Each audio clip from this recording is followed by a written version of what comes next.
Namasté Amédée. Namasté Brenda. Contente de te retrouver. Plaisir partagé. Pour approfondir, creuser un peu l'un des pièges dans lequel on peut tomber pour éviter à toutes les personnes qui suivent tes vidéos de tomber dedans. En particulier, le fait, pour les personnes qui cheminent depuis un certain temps, ça donne l'impression d'avoir fait un bout de chemin, ce qui est vrai. Ça donne l'impression de savoir, de connaître beaucoup de choses, ce qui est vrai aussi d'un point de vue intellectuel. Mais ça peut donner aussi des fois l'impression de savoir. Comme tu le disais dans la dernière vidéo, des fois des personnes qui viennent te voir en te disant « je sais, je sais, je sais, je sais ». Et donc, qu'est-ce qui se passe à ce moment-là? C'est très fréquent. C'est vrai que souvent je sais, et parfois je demande, mais dites-moi ce que vous ne savez pas. Et là, il y a beaucoup d'hésitation. Je ne sais pas ce que je ne sais pas. Il y a beaucoup d'hésitation et beaucoup de réflexion. Qu'est-ce que je ne sais pas? Mais je sais. En fait, j'en ris parce que on est tous concernés. C'est le fonctionnement de l'ego. Et c'est vrai que c'est un vrai piège, le fait de croire qu'on sait déjà. Et bien souvent, même quand on vient demander des conseils, quelqu'un comme moi, on me parle tellement de tout ce que l'on sait. Oui, oui, je sais cela, oui, je sais cela. Et c'est vrai que c'est très difficile d'enseigner à quelqu'un qui pense déjà tout savoir. Et c'est bien souvent ce qui se passe. Et il y a une vraie confusion parce qu'on a entendu quelque chose, parce qu'on l'a lu, on croit que l'on sait. Je vais parler du détachement. Ah oui, oui, je sais le détachement, mais non, non. On a entendu cela, on a peut-être compris ce que cela veut dire intellectuellement, mais on ne sait pas. Et surtout, on ne sait pas ce que l'autre est en train de nous dire. Parce que quand on enseigne, on transmet quelque chose. L'aide spirituelle transmet une énergie.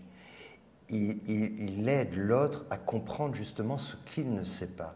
Et ce qu'il ne sait pas, c'est souvent ce qu'il croit connaître. Et c'est ça, en fait. C'est ça que l'on enseigne souvent. C'est tout ce côté « je sais », parce que moi, quand on vient me dire ça, je sais que l'autre ne sait rien de tout ça. Mais le plus difficile, c'est quand on croit savoir vraiment.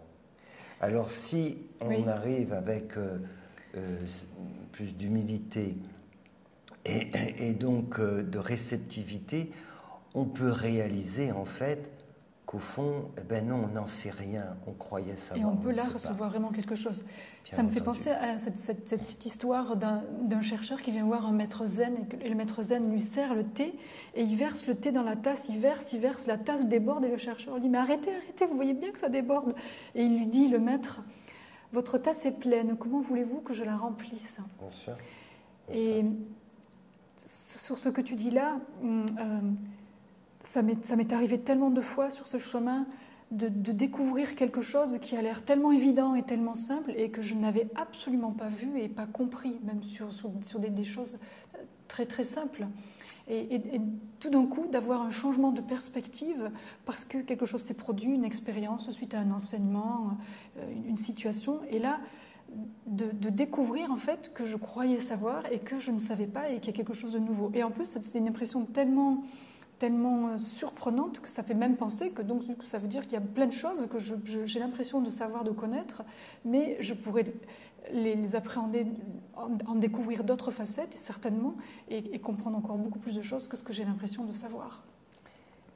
Il faut revenir à des choses très simples à la base. C'est comment prétendons-nous connaître autant de choses alors que nous ne connaissons même pas qui nous sommes? C'est ça le point de départ.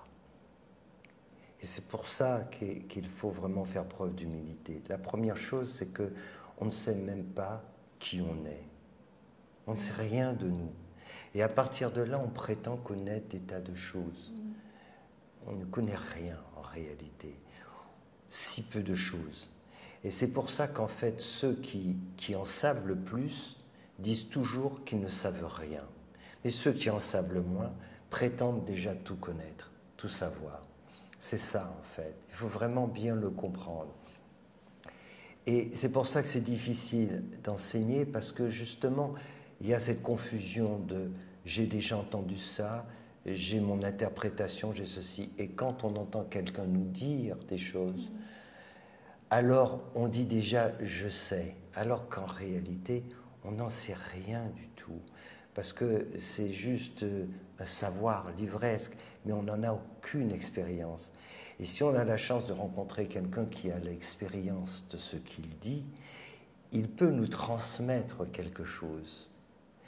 Et là, on peut, même sans en avoir l'expérience nous-mêmes, si on est dans cette ouverture d'esprit, recevoir, c'est plus que des mots, c'est de l'énergie qui nous permet de ressentir cette expérience de l'autre. Et à ce moment-là, il peut se produire cette chose extraordinaire, c'est qu'à ce moment-là, on sait. Mais généralement, quand ça se produit, on se tait. Quand on sait vraiment, et c'est une transmission, alors on le sait, mais à ce moment-là, on se tait. C'est plus, on ne va pas dire oui, oui, je sais, c'est voilà. Cette résonance s'est faite, je sais, mais on sait aussi que ce n'est pas une expérience qui nous appartient, c'est une révélation. C'est un enseignement qui nous a été transmis.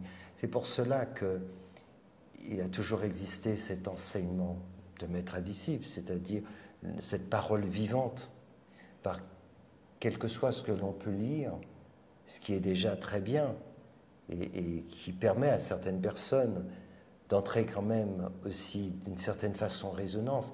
Mais quand on a la possibilité de recevoir un enseignement vivant, alors la seule façon de recevoir cet enseignement, c'est de vraiment venir en prenant conscience qu'on ne sait rien, comme tu dis. Si tu veux recevoir et pouvoir être servi avec le thé, qui est symbole justement de cet enseignement que le maître va te dispenser, alors tu viens avec une tasse qui est vraiment vide, totalement vide. Et si tu viens de cette façon, en étant conscient que tu ne sais rien, car que peux-tu savoir d'important ne sachant même pas qui tu es? Alors si tu viens ici, tu vas commencer à apprendre. Et la première chose que tu vas apprendre, c'est qu'effectivement, d'abord, tu ne sais rien. Que tout ce que tu croyais, c'est rien. Rien du tout. Voilà. C'est comme si tu es dans un rêve, il se passe plein de choses, et tu es là en train de prétendre connaître des tas de choses, alors que tu es juste un personnage d'un rêve qui va disparaître. Et tu es en train de prétendre savoir des tas de choses. Voilà. Donc, oui, c'est très important, si on veut vraiment être enseigné, de comprendre que la meilleure façon de recevoir cet enseignement, c'est de faire le vide de toutes nos croyances. Et ensuite, on pourra parler, ensuite on saura. Voilà, parce que c'est pas un enseignement spirituel, c'est pas remplacer des croyances par d'autres. Non, c'est faire le vide de ces croyances pour ensuite être enseigné de façon vivante. Et après, on sait de quoi il s'agit. Ça veut dire qu'on doit tout réaborder de façon vierge, un peu avec l'innocence d'un jeune enfant qui n'a pas la sensation, la prétention de savoir, mais qui écoute avec un regard neuf. C'est essentiel, c'est pour ça qu'il faut revenir toujours au point de départ. Voilà, c'est d'abord, est-ce que je me connais moi-même? Et déjà, on peut mettre tellement de temps avant d'essayer de comprendre sa propre personnalité. Les gens mettent 30, 40, 50 ans pour dire « je crois que je commence à me connaître ». Et quand on dit ça, on parle de la personnalité, simplement. Mais on ne sait même pas qui on est sur le plan spirituel. Donc à partir de ce moment-là, qu'est-ce que nous savons vraiment? De quoi parlons-nous?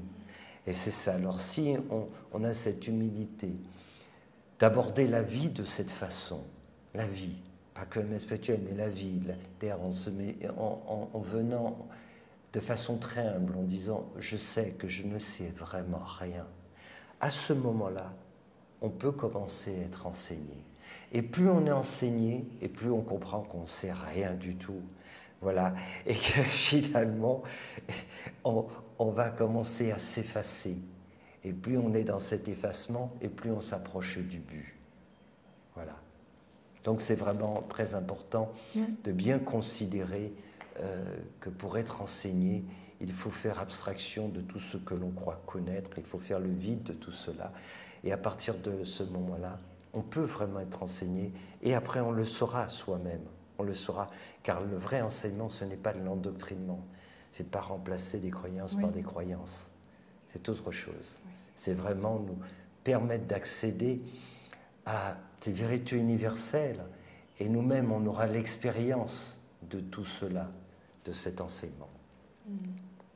Merci pour ces conseils, non seulement pour éviter de tomber dans ce piège très fréquent de l'ego, mais aussi pour s'approcher du but.